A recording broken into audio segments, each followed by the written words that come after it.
ఈ సర్వసభ్య సమావేశంలో అధ్యక్షులైనటువంటి గౌరవ జిల్లా పరిషత్ చైర్మన్ గారికి, మరి అదేవిధంగా ఈ సర్వసభ్య సమావేశం చేసినటువంటి గౌరవ సభ్యులు, జిల్లా కార్యదర్శి సభ్యులు అందరికీ, మరియు గౌరవ మండల పరిషత్ అధ్యక్షుల వారికి, అదేవిధంగా అధికారులు, అందరికీ ఈరోజు మన సర్వసభ సమావేశం ఎంపీపీ గారందరికీ ఈరోజు లాస్ట్ ఆఖరి సమావేశం. అదేవిధంగా మరిగడ పద్ధతి ఈ రోజు కాలంతో ముగిసిందని కోరుతున్నట్లయితే ఉన్న రిపోర్ట్ ప్రకారం అవుతుంది. అదేవిధంగా గౌరవ జిల్లా పరిషత్ కావడం పోతు రేపటి వరకు అవకాశం ఉంది. అందువల్ల ఈరోజు మనం సర్వసభ సమావేశం పెట్టుకొని అదేవిధంగా ఒక సన్మాన కార్యక్రమాన్ని కూడా ఏర్పాటు చేసుకోవడం జరిగింది. కావున ఈ సమావేశాన్ని కొనసాగించవలసిందిగా గౌరవ డిప్యూటీ చైర్పర్సన్. అందరికీ నమస్కారము. ఇదే మన లాస్ట్ మీటింగ్, రేపటితో మన పదవి అయిపోద్ది. అందుకే ఈరోజు సన్మానాలు కూడా పెట్టుకున్నాం. ఎంపీపీ గారులకు, జడ్పీటీసీ అందరికీ ఈరోజు సన్మానం కూడా ఉంటుంది. మీటింగ్ అయిపోయిన తర్వాత ఇక సభను స్టార్ట్ చేసుకుందాం. మొదట వైద్య మరియు ఆరోగ్య శాఖ అధికారి.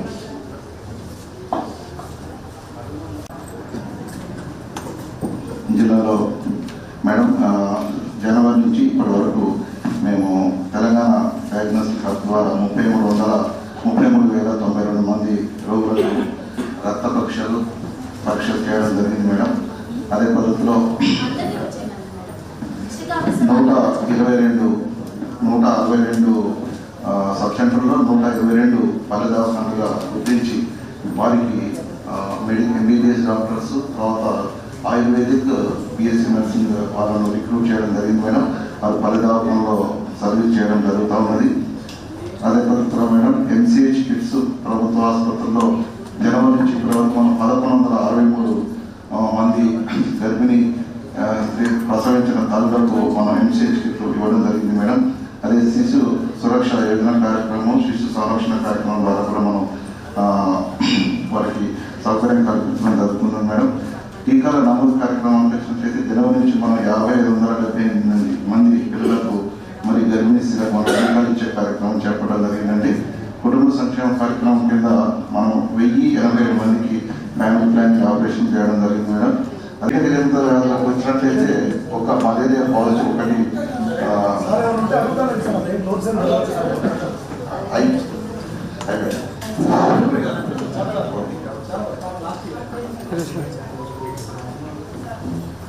గౌరవ జిల్లా కలెక్టర్ గారికి గత 5 సంవత్సరాల నుంచి చెప్తున్న స్టాఫ్ నర్సులు లేక వాటికి రెగ్యులర్ అయిన పోస్టులు లేవు.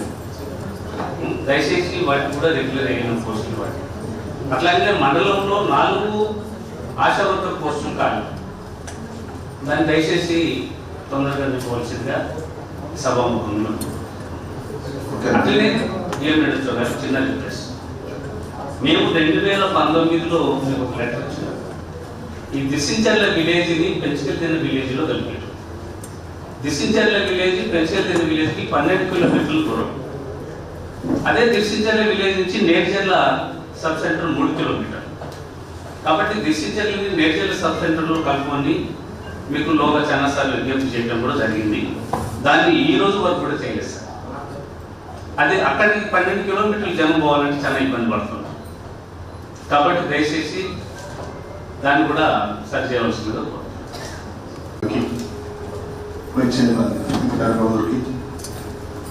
విషయం మీద ఇంతవరకు జిల్లా స్థాయి అధికారులు ఎవరు స్పందించలేదు. 1-2 సార్లు పత్రికలు వచ్చినాయి. చాలా దరిద్రమైన పరిస్థితి ఉన్నారు పిఎస్సీలో. దాని మీద మీరు ఇంతవరకు స్పందించేది లేదు, మరి ఎవరి మీద యాక్షన్ తీసుకునేది. మీరు రొటీన్ ఎందుకు ఆ సమస్య ఉత్పన్నమైందో అర్థం కావట్లేదు. కాబట్టి దాని మీద దృష్టి సాధించాలి.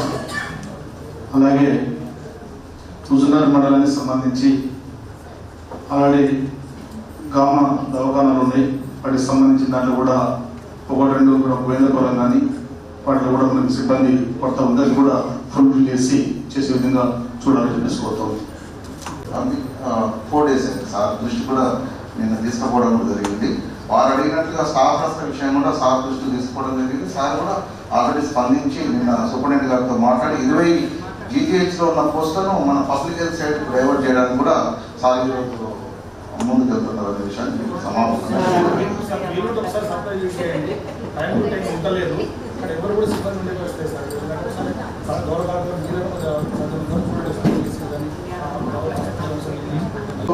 బహుశా మీరు రోజుల క్రితం నిర్ణయం తీసుకున్నది ఆర్ఎంపీలు వాళ్ళ పరిధికి మించి వైద్యం చేస్తూ ఉన్నారు, వాళ్ళ స్థాయికి మించి, వాళ్ళ అర్హతకు మించి వైద్యం చేస్తూ ఉన్నారు.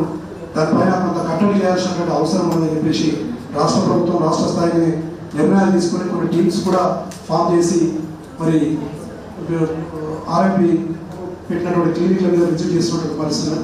ప్రధానంగా మా తుంగతుర్తి రూరల్ ఏరియా కాన్సెన్స్ అంతా కూడా రూరల్ బ్యాక్గ్రౌండ్ ఉంటుంది.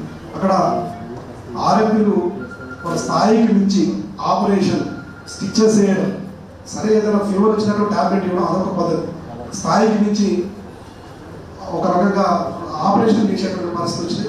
ఇల్లీగల్గా రీసెంట్గా కూడా జిల్లా స్థాయిలో సెన్సేషన్ అయినటువంటి ఒక అబార్షన్ చేసి ఒక పాప మృతి పరిస్థితులు కూడా వాళ్ళే ఉన్నారు. కాబట్టి అటు చేశారు తుంగతుర్తి కాన్సెన్స్ అంతా కూడా దయచేసి కొంత తమరు ఫోకస్ చేసి సార్ వాళ్ళ వర్షం వేరే ఉన్నది, మేము బతకాలి కదా, బతుకుతారు రైట్, బ్రతికేటువంటి పరిస్థితులు తప్ప నీ పరిధి నుంచి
ఇంతకుముందే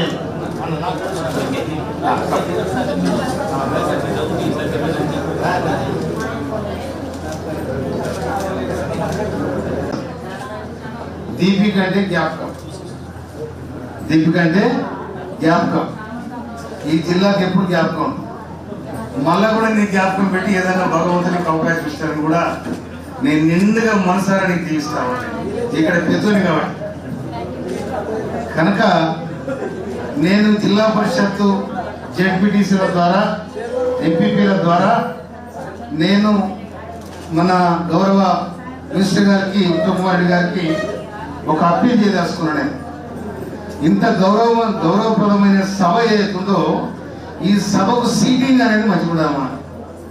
కానీ కలెక్టర్ గారు మీరు చాలా ఉంటారు, ఉండనిస్తాం కూడా, డోంట్ వరీ, ఎందుకంటే మీరు ఉండాలి కూడా. అయితే జిల్లా పరిషత్ చైర్మన్ భవనం ఉందా లేదా? లేదు. ఇది గ్రామ పంచాయతీలు పెట్టినట్టు ఇది మండల పరిషత్. ఇది అట్లా కాకుండా గౌరవ మంత్రి గారే చెప్పి దీన్ని జిల్లా పరిషత్ భవనం చెప్పి భవనాన్ని సాక్షి చేపించి గౌరవంగా ఈ 27 మంది 23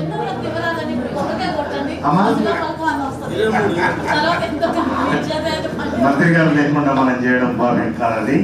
ఎందుకంటే ఈ జిల్లా మంత్రి వర్యులు, తర్వాత పెద్ద హోదా ఉన్న మంత్రి వర్యులు, వాళ్ళ గౌరవాన్ని మనం అప్పటికప్పుడు ఎలా ఉందన్నా మీ ఊరు పిలిస్తే డోంట్ వరీ. కనుక జిల్లా పరిషత్తు భవన్ కూడా ఈ 5 సంవత్సరాల మినిస్టర్ గారితో చెప్పి దీన్ని కొత్త భవనం కూడా చేయించే చేయడానికి ప్రయత్నం చేస్తున్నాం కూడా. వాడి పంటలు పండాలి, మంచి చదువులు కావాలి, ఈ హరాస్మెంట్ లేని ఈ నియోజకవర్గం కావాలి. ఎక్కడైనా కూడా మనిషి సహకరించుకొని పార్టీలకు అతీతంగా ముందు కోసం నిలబడి అభివృద్ధి కోసం సహకరించాలని అందరం కూడా కరెక్ట్ సహకరించాలి. 100% నేనైతే కరెక్ట్ సహకరిస్తాను. ఎందుకంటే నేను గరీబ్ తత్వం నుంచి వచ్చినాను. నేను మీ అందరికి ఎన్ని ఎకరాలు ఉందో నాకు 2.5 ఎకరాలు ఉంటుంది. 2.5 ఎకరాలు ఉన్నోడు 52,000 మెజార్టీలు గెలిచాడు భారతదేశం ఎముకనే. ఈ సీట్లో ఉండాలి మీరు. ఈ సీటుతో పాటు ఆ భవనం కూడా తయారు కావాలని చెప్పి అది వారి స్వస్థాల మీదుగా ఉత్తమ్ కుమార్ రెడ్డి గారు మంత్రివర్యుల స్వస్థాలతో ఆ బిల్డింగ్ కూడా కావడానికి ప్రయత్నం చేయాలని చెప్పి నేను మనసారా కోరుకుంటూ ఆ దీపిక కలెక్టర్ గారు వైస్ చైర్మన్ వెంకటనారాయణ గారు మరి ఎక్కడన్నా మననే సింగల్ విండో అది DCM చైర్మన్గా 5-8 నెలలు దాన్ని పీరియడ్ ఈతను మళ్ళీ ఇది ఉంటుంది దీపిక అంతే అన్న కూడా కొత్తగా అయింది కాబట్టి ఒక చాలా కప్పి నేను కూడా సన్మానం చేస్తే గౌరవం ఉంటుంది.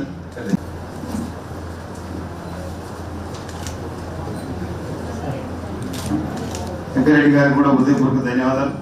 కొత్త